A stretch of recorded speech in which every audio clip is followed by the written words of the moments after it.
Major General Fred Gisa Rwigema yubashywe nk'imwe mu ntwari zikomeye z'u Rwanda.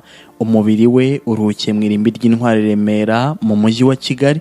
Fred Gisa Rwigema yavutse kwa 10 Mata mu 1957. Yashakanye na Jeannette Urujeni basezerana kwa 20 Kamena mu 1987. Babyaranye abana babiri aribo Eric Gisa Rwigema na Teta Gisa Rwigema. Fred Gisa Rwigema yatabarutse kuwa kabiri ukwakira mu 1990. Yatabarukiye Kagitumba mu karere ka Nyagatare mu ntara y'Iburasirazuba. Yaguye ku rugamba amaze gutangiza intambara yo kubohora u Rwanda.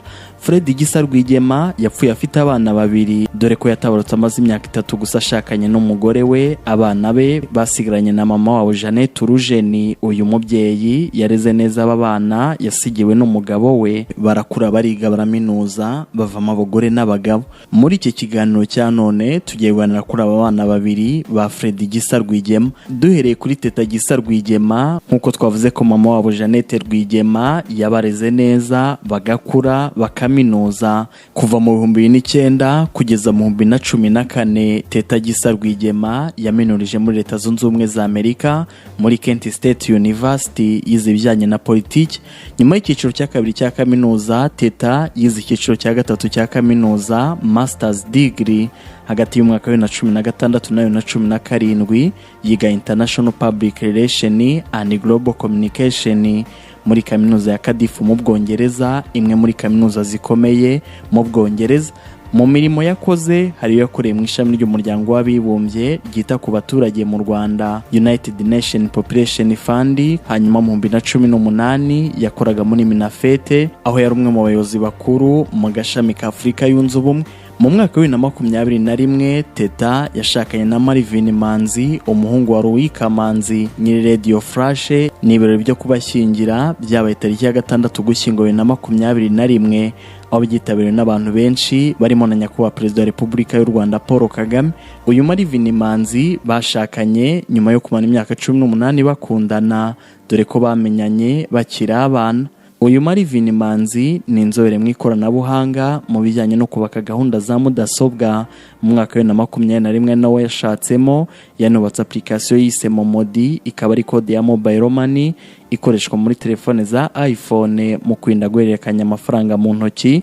Akaba kandi yarakoraga muri Volkswagen. Nyuma y'amezi 6 yubatse urugo, inama y'abaminisitiri yateranye tariki ya 13 Gicurasi 2022 yagize Teta Gisa Rwigema umuyobozi mukuru w'ishami rya Afrika yunze ubumwe, Director of African Union Unity muri Minisiteri y'Ububanyi n'Amahanga n'Ubutwererane Minafete. Iyi ministeri kandi yarasanzwe ayikoramo guhera mu 2018. Mu bantu Teta Gisa Rwigema ashimira barimo musaza we Eric Gisa Rwigema, ageranya nka data we kuko yamureze akamubera umuvandimwe n'umubyeyi, by'umwihariko igihe bigaga hanze y'igihugu muri Leta Zunze Ubumwe za Amerika, ubwo Teta yamusangagayo bakiga hamwe.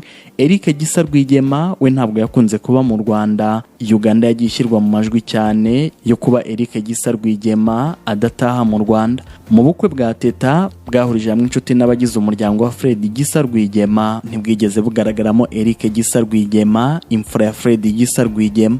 Kuba ataragaragaye muri ubu bukwe byanagarutswe na nyakubahwa Perezida wa Repubulika y'u Rwanda Paul Kagame, wasabye mushiki we n'umubyeyi we kumubwira ko akwiriye gutaha akaba mu gihugu se n'abandi baharaniye gutahukamo. Yagize ati, Teta ndagutuma, ndi butume Jeannette ndetse ndi butume na nyogokuru. Hano ntabwo nabonye umuhungu wa Gisa, ngira ngo ntabwo yashoboye gutaha ubukwe, mumumbwirire ko yarakwiye kuba hano.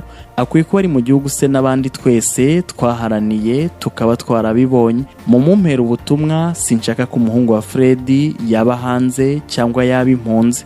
Mu ntangiriro z'impeshyi ya 2022 hari amakuru yavuzwe ko Eric Gisa Rwigema yari mu Rwanda, hari nyuma gato y'urugendo General Muhoozi Kainerugaba umuhungu wa Museveni yagiriye mu Rwanda. Teta Gisa Rwigema na Eric Gisa Rwigema nibo bana ba Fred Gisa Rwigema n'umufasha we Jeannette Rwigema.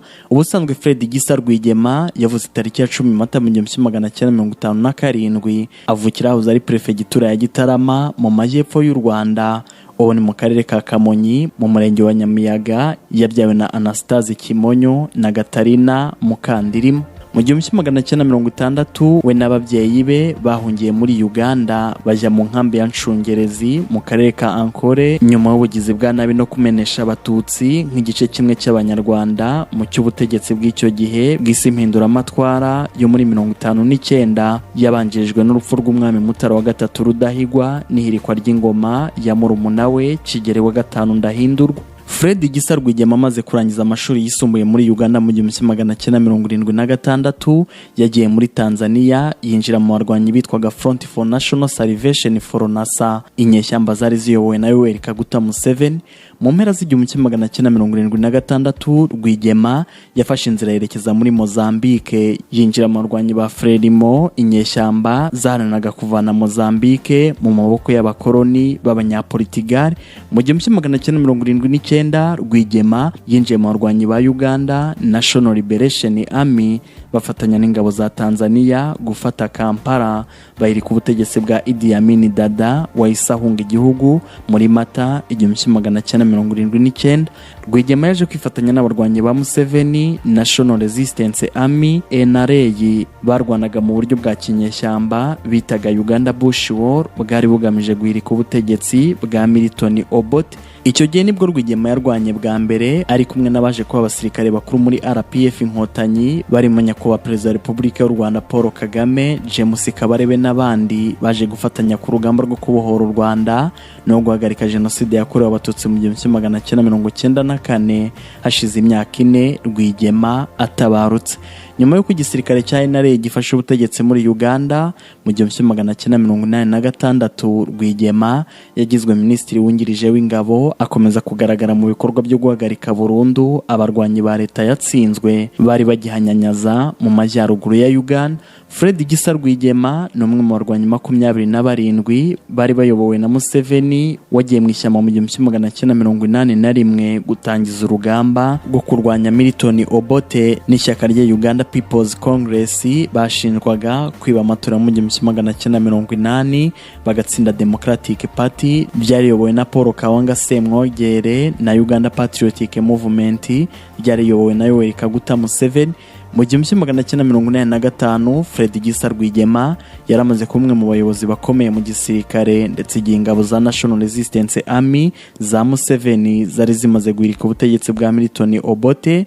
Fred Rwigema yari umwe muri batatu bari abayobozi b'inyeshyamba bashyizwe ku buyobozi bukuru bwa NRA. Icyo gihe nibwo Fred Rwigema yambitswe ipeti rya Major General, aryambikirwa rimwe n'umuvandimwe wa Museveni Sari Musare na Elito Mwine, mu gihe Museveni we yahawe ipeti rya Lieutenant General. Fred Rwigema yamenyekanye cyane nk'umuyobozi mu gisirikare wakundwaga cyane nawe yarakuriye, by'umwihariko icyubahiro cye nk'umurwanyi wo mu rwego rwo hejuru agikesha kuba mu ntambara yarwanye nta byaha by'ubugizi bwa nabi yigeze abarizwamo mu rugamba rwo kurwanya burundu Milton Obote mu bice by'amajyaruguru n'uburasirazuba bw'amajyaruguru ya Uganda. Mu buzima bwa Rwigema yanakundaga kana umupira w'amaguru, akaba yari umufana w'ikipe ya Villa yo muri Uganda, aho atajyaga asiba kujya kuyireba kuri stade ya Nakivale igihe cyose yabaga ari Kampala. Tariki ya mbere Ukwakira mu 1990 Rwigema niwe ari ku ruhembe rw'urugamba rwo kubohora u Rwanda, ayoboye abasirikare b'inkotanyi bateye baje kubohora u Rwanda, ariko bukeye bwaho nibwo yatabarutse nyuma yo kurasirwa ku rugamba afite imyaka 33, atabaruka asize umugore n'abana 2.